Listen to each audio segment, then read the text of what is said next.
मीराबाई भारतीय भक्तिकालीन संतों में एक प्रमुख नाम है। वह एक महान कृष्ण भक्त, कवयित्री और राजघराने की महिला थीं, जिन्होंने सांसारिक सुखों का त्याग कर ईश्वर भक्ति का मार्ग चुना। मीराबाई की कविताएं आज भी लोगों के हृदय में भक्ति और प्रेम की भावना भर देती हैं।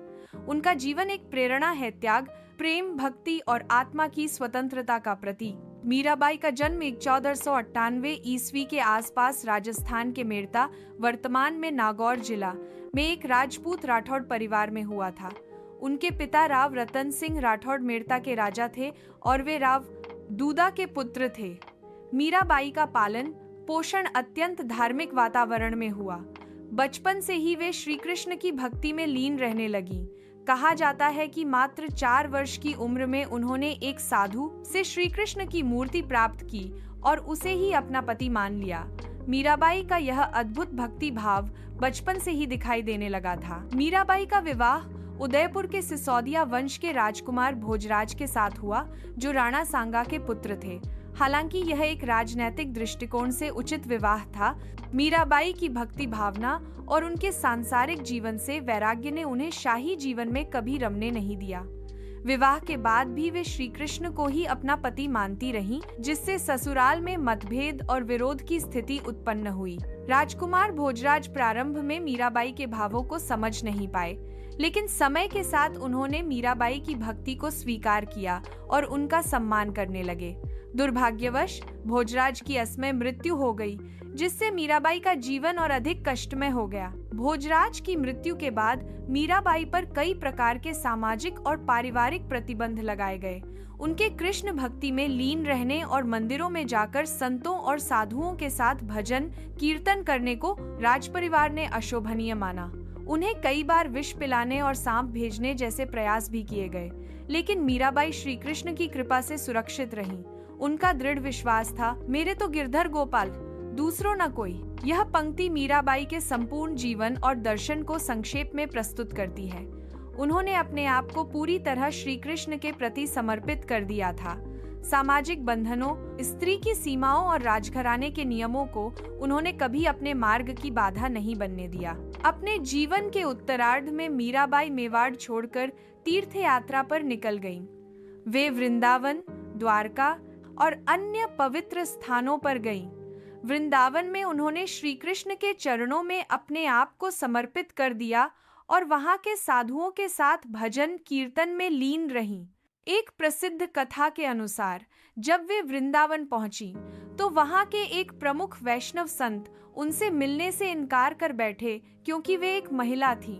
मीराबाई ने उत्तर दिया, मैंने तो सुना है कि वृंदावन में केवल एक पुरुष हैं श्री कृष्ण, बाकी सब गोपियां हैं।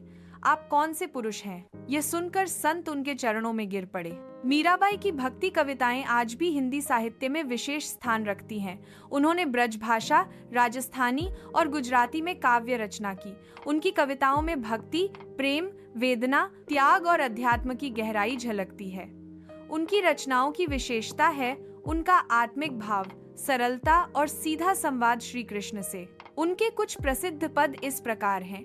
पायो जी मैंने राम रतन धन पायो, मेरे तो गिरधर गोपाल, दूसरों न कोई, माने चाकर राखो जी, जोगी देखो मेरो मन हर लियो रे। उनकी रचनाएं मीराबाई के पद नामक संकलनों में संग्रहित हैं। भले ही उन्होंने अपनी कविताओं को स्वयं लिपिबद्ध नहीं किया, परंतु उनके अनुयायियों ने उन्हें संकलित कर लिया था।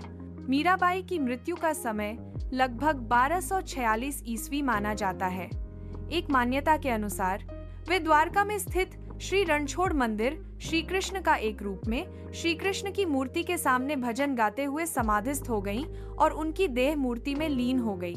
इस अलौकिक मृत्यु ने मीराबाई को एक दिव्य संत का दर्जा दिलाया। मीराबाई केवल एक संत कवयित्री नहीं थीं।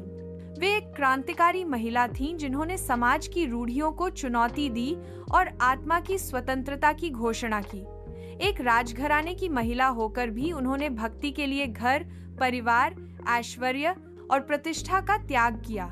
स्त्रियों के लिए यह एक प्रेरणादायक उदाहरण है कि वे भी आध्यात्मिक ऊंचाइयों को प्राप्त कर सकती हैं। उनकी कविताओं में जो आध्यात्मिक प्रेम है, वह उन्हें सूफी परंपरा के कवियों के समीप भी खड़ा करता है।